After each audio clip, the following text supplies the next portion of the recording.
called the emergency room, and that took a while to get straightened up. They told me to come in and get the rabies vaccine. And before I left, Dolores is like, you need to ask them if we have to abstain from intimacy, for a while. No. She did. Oh, wow. No, that's true. That's true. And so I was like, she's like, you have to ask about any bodily fluid transfer.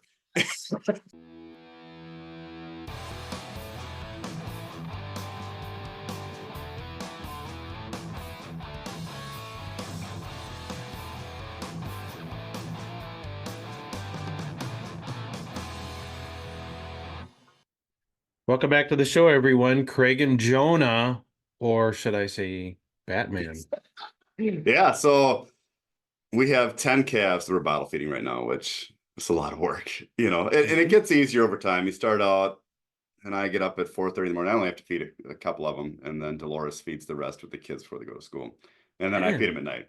Holy cow. Yeah, and they're getting easier. The hardest part is the first couple, probably a week to a week and a half, where they're first getting used to drinking, and it takes a while to feed them then. But after that, it gets easier. And so I went up to the barn, and I was opening the barn doors, which are pretty tall. They're like, for loading hay and wagons in. So they're probably like 14 feet tall. And I was opening them, and a bat fell on me, and it fell on my face and onto my shoulder, and then fell on the ground. And as it fell on my face, I felt it scratch me, like on the side of the face. And then the bat just laid there on the ground, and it was just like breathing. And so it was either sick, or it could have been injured when I was opening the chicken traps. It could have been either of those. So went to the emergency. So called the emergency room, and that took a while to get straightened up. They told me to come in and get the rabies vaccine. And before I left, Dolores is like, you need to ask them if we have to abstain from intimacy, for a while. No. Yep, she did. Oh, wow. No, that's true. That's true. And so I was like, she's like, you have to ask about any bodily fluid transfer. She didn't want to catch whatever you got. Yeah. Well, her number one goal in life is to keep the kids safe. And so she can't keep the kids safe if she has some kind of virus that slowly destroys all the nerve cells in your body. Yeah. So that can make parenting difficult. Yeah. So because if you get rabies, you're typically dead within 10 days. How long has it been? A week. So okay. I'm probably because the closer that the infection site is to your brain, the quicker you die. Okay. So, and it was on the side of my face, so I feel it reasonably. I don't see a lot of foaming at the mouth right now. Yeah, those jokes are awesome.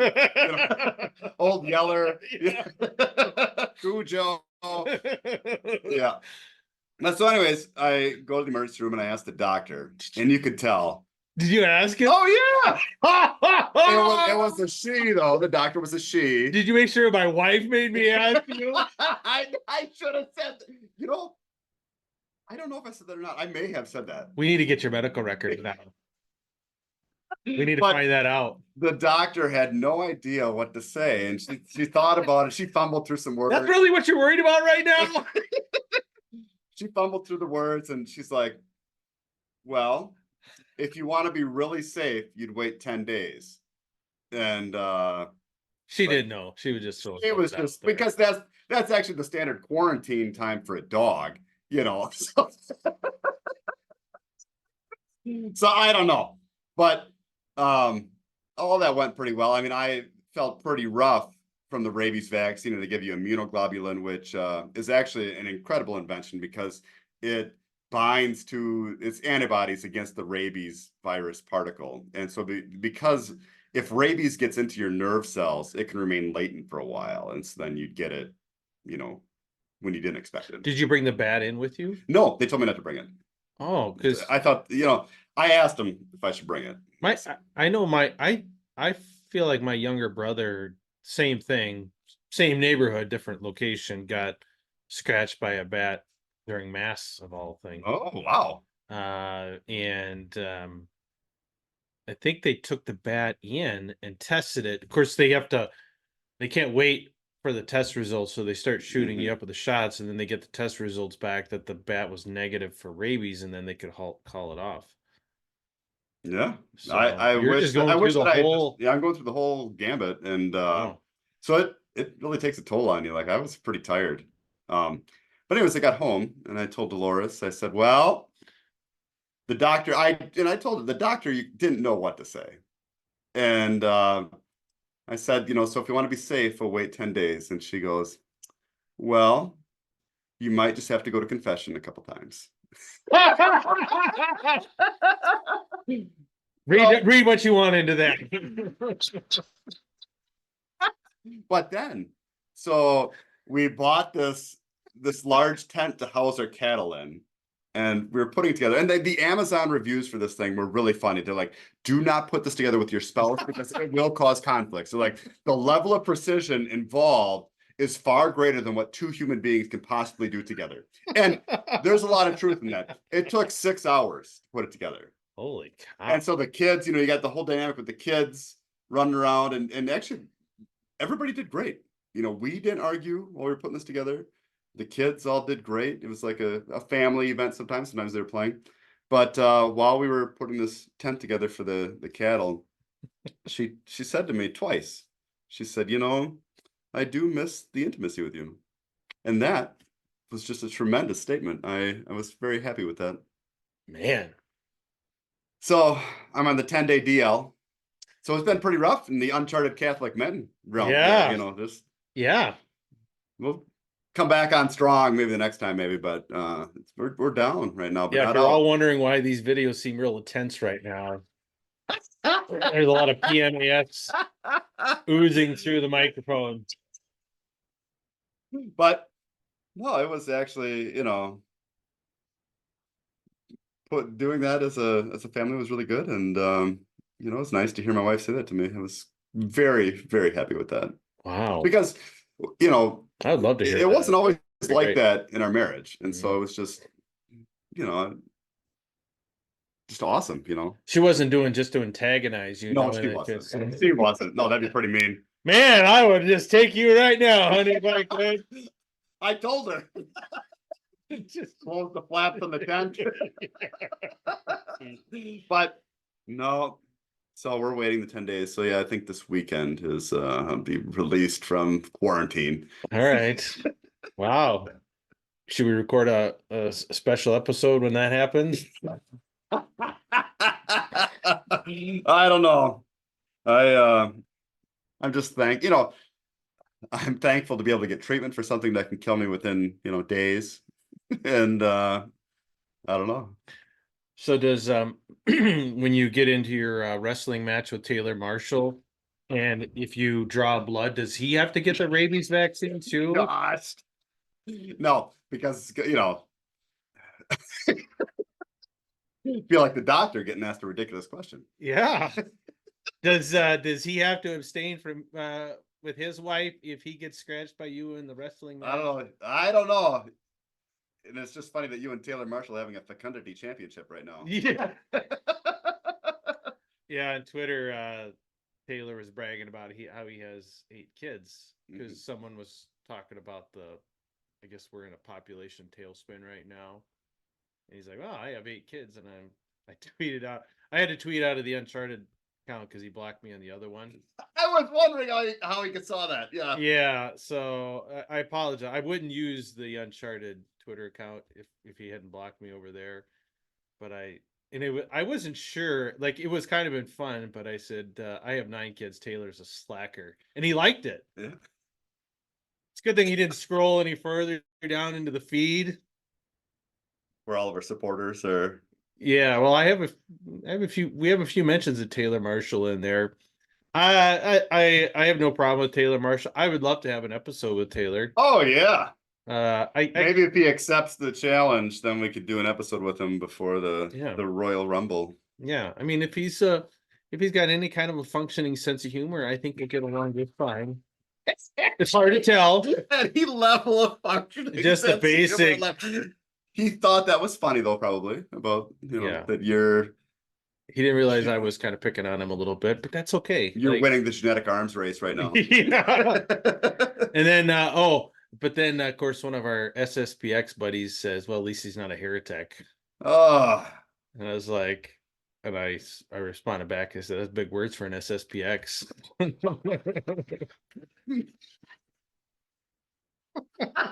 It's like, you know, you want to come in here and talk smack. You're gonna sweep the leg. Yeah, I'm gonna. I invite him on the show. I said, "You gonna come on the show and save all of our listeners from the heretics?" And he's like, "Oh, you still got 2 followers." That was our last exchange a while ago. I just opened up the account. Oh, you only got a few followers. Look at me. I'm like, buddy, I don't have as many as he does, but I'm close. I'm just like, what a smug little Yeah. I don't know. Well, So hopefully you'll pray for us. I don't know. I doubt he's doing that, but I don't know. So yeah. So I came across an interesting news story. Okay. This is from MSNBC. 63% of divorcees say this is the number one thing that would have saved their marriage, and it's not more money. Number one, a better understanding of the commitment of marriage prior to marrying. So I think that these 5 things show just how good the pre-Cana is for the Catholic Church, because most of these fall under that. Okay. Number 2, a better understanding of the values and morals of their partner prior to marrying. Again, pre-Cana. We all go through that as Catholics. Number 3, though, not Catholic. Waiting longer to start a family. Oh. You know, I can see that because it's difficult to figure out who you are as a couple if you jump right into raising kids. Number 4, seeking professional help from a therapist or a couples counselor. So that's if you have problems, you know, you go to the counselor right away. I can see how that's beneficial too. Not that we have, but not that I did. This is our therapy session. We'll We'll record it for all you guys to listen. It's true. And number 5, and I kind of disagree with this, waiting longer to get married. I think it depends on the person, I suppose. Like, you know, we got married when we were 30, but we had dated for like, you know, 5 years or something. So, you know, in our I go back and forth about this because I was chatting with a young man who's engaged, and I said it would be not like we never really had that opportunity. And like I said, we were pregnant within a month of our marriage, which is fine. I mean, whatever. But we've never really known life without either being, you know, pregnant and having morning sickness or having kids around. Like we've never known anything different. that's wild to think about. Yeah. Like we had, and like we were mostly good kids before we got married. So like we just I wish we could have had even a year of just newlyweds, could go out and do things, not worrying if someone's gonna be nauseous and throwing up and all that kind of stuff. Like we never really got that. And I'm I mean, I kind of wish we could have experienced that a little bit. I do have some, I don't know, regret's the right word. I mean, I wouldn't necessarily change anything, but I Just a think, wish, maybe. yeah, I just don't think, I don't think it makes you a selfish person, even if you're a good Catholic or whatever, and you just say, you know what, we're not gonna like try and have a baby right away. I don't think there's anything wrong with getting to know each other. It's true. Enjoying what you waited for. Sorting out your finances, maybe, you know, finishing your degree or whatever. Yeah. Like for us, we met and we lived together before we were married, and we had a house, and then we got married, and then we did get pregnant right away too once we got married. But there was that like 5-year period where we did get to know each other and hang out and do, you know, go to movies and things like that. Yeah. I do. I'm a little sad that my wife and I have never really got to experience that. Like I'm trying to think. I mean, you know, our first child was born 10 months after we got married. I don't know that we've ever been out like for a night by ourselves without a child with us. I don't since he was born. Yeah. I mean, we've gone some places and had just the baby, but you know, we've never really gone, you know, and so like I said, at home, it's just like You wait for your little window, and that's when you have Mhm. time for each other. And I don't know. I mean, it is a huge sacrifice. It is.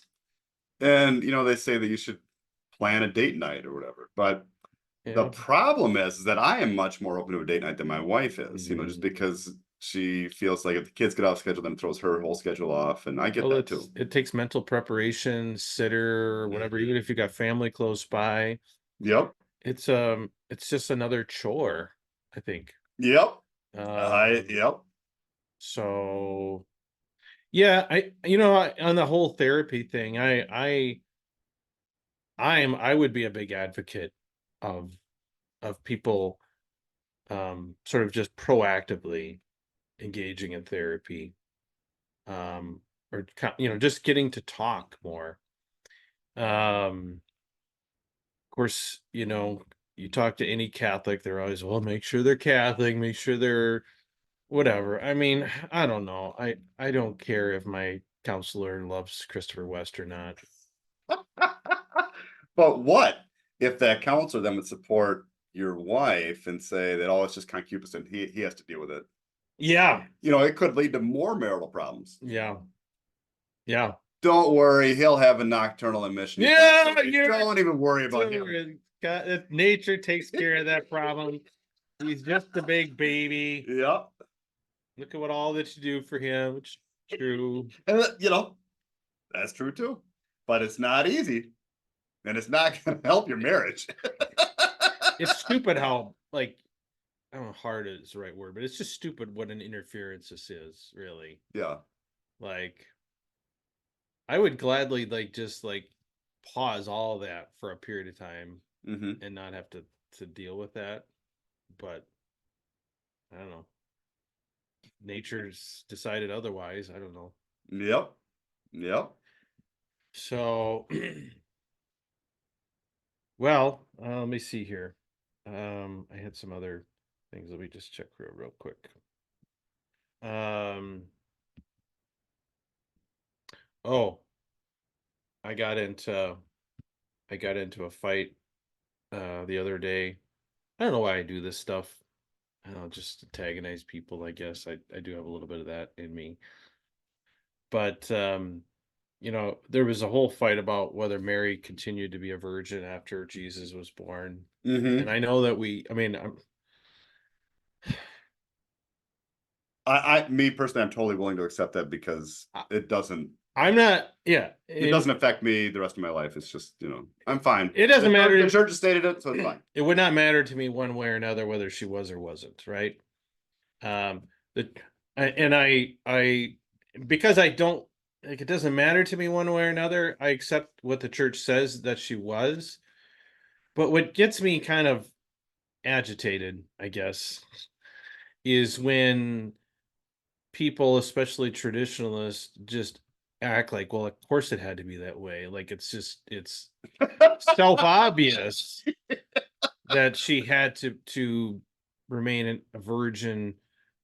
And I'm like, well, I mean, I don't know that it would diminish the Lord's salvific mission. Once he's already been born, he's God.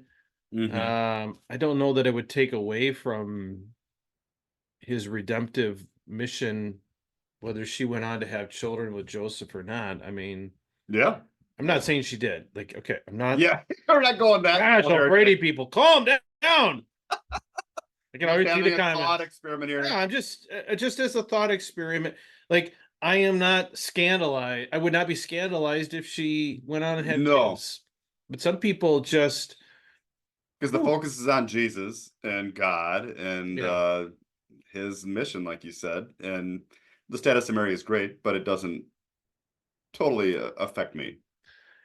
And and I can't help but think that that whole notion arose. I don't know when the perpetual virginity of Mary. Maybe you can check it out. Uh, I don't know when it sort of first became dogma or rule that Mary was always a virgin. I don't think it really specifies one way or another in scripture. Um, and I think it came Oh, came out over time. What does it say? What is Wikipedia?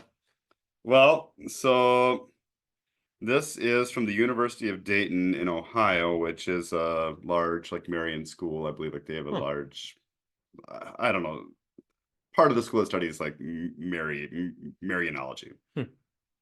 The earliest witness to the perpetual virginity of Mary seems to appear in the apocryphal Proto-Gospel of James, circa 150. Hmm. So, but that's just apocryphal. So, let me see here. Uh, I'm still digging here. Well, Oh, it was declared dogma in 553 AD. 5 centuries later. Yep. But in the year 150, Okay. which it was written about. So, is it just coincidental that was made dogma around the time when the church was wrestling with sort of these heresies that thought that the body was evil, and you had Saint Augustine and all those saying that. What year was Augustine? Uh, Google it. Okay? Ah. I can barely remember my name and age. Um, but you know, is it coincidental that around the time that Saint Augustine types were saying wouldn't it be nice if we. Oh, it is really close, Yeah. honestly. Augustine was born in the year 354. So we have, I don't know if we talked about it in our video, but I think Kevin Non-Straticath had one, kind of did a deep dive into Augustine and got into some of his writings where he said if the good man, if he could will it, would procreate without any carnal activity or enjoyment, right? Mm-hmm. Like you would just spawn your kids somehow.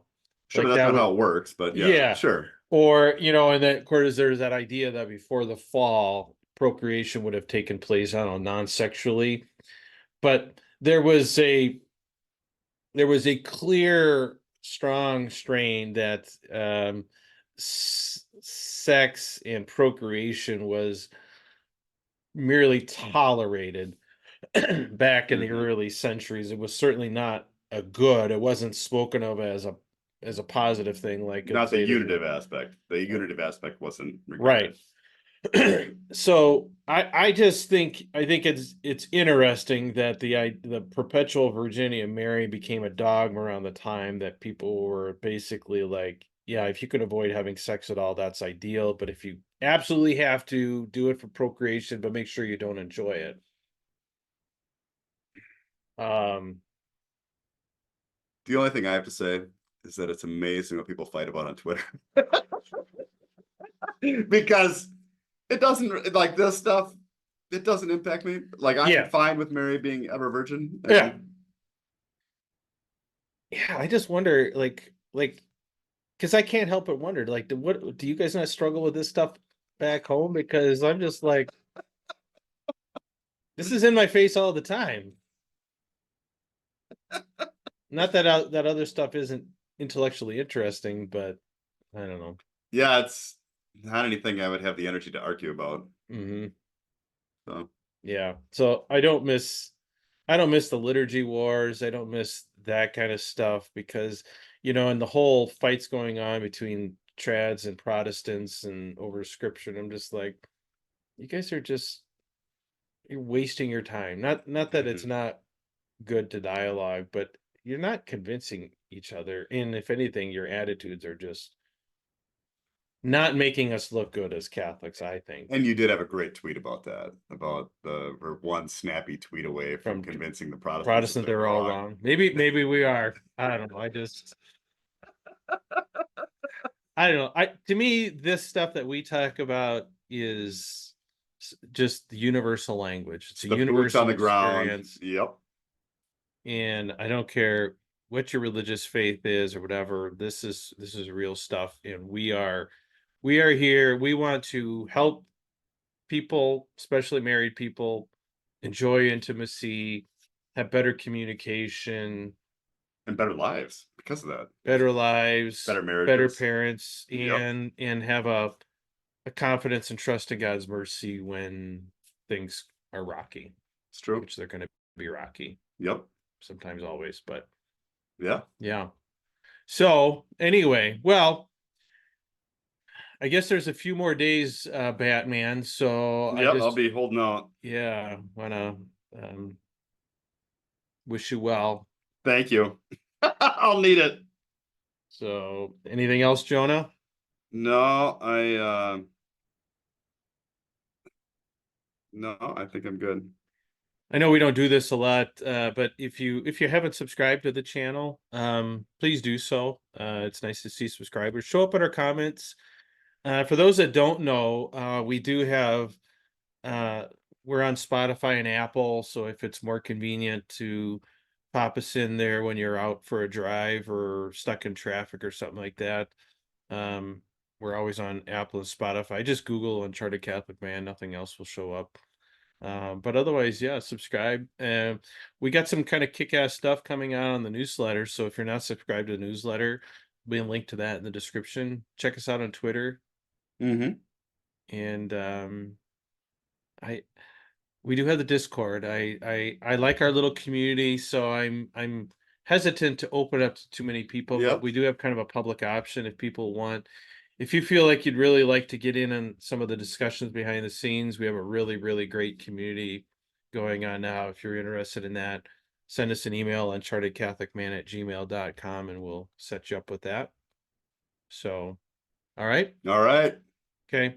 Well, thank you everyone for listening. Thank you, Jonah. Until next time, everyone. Bye. Have a good one.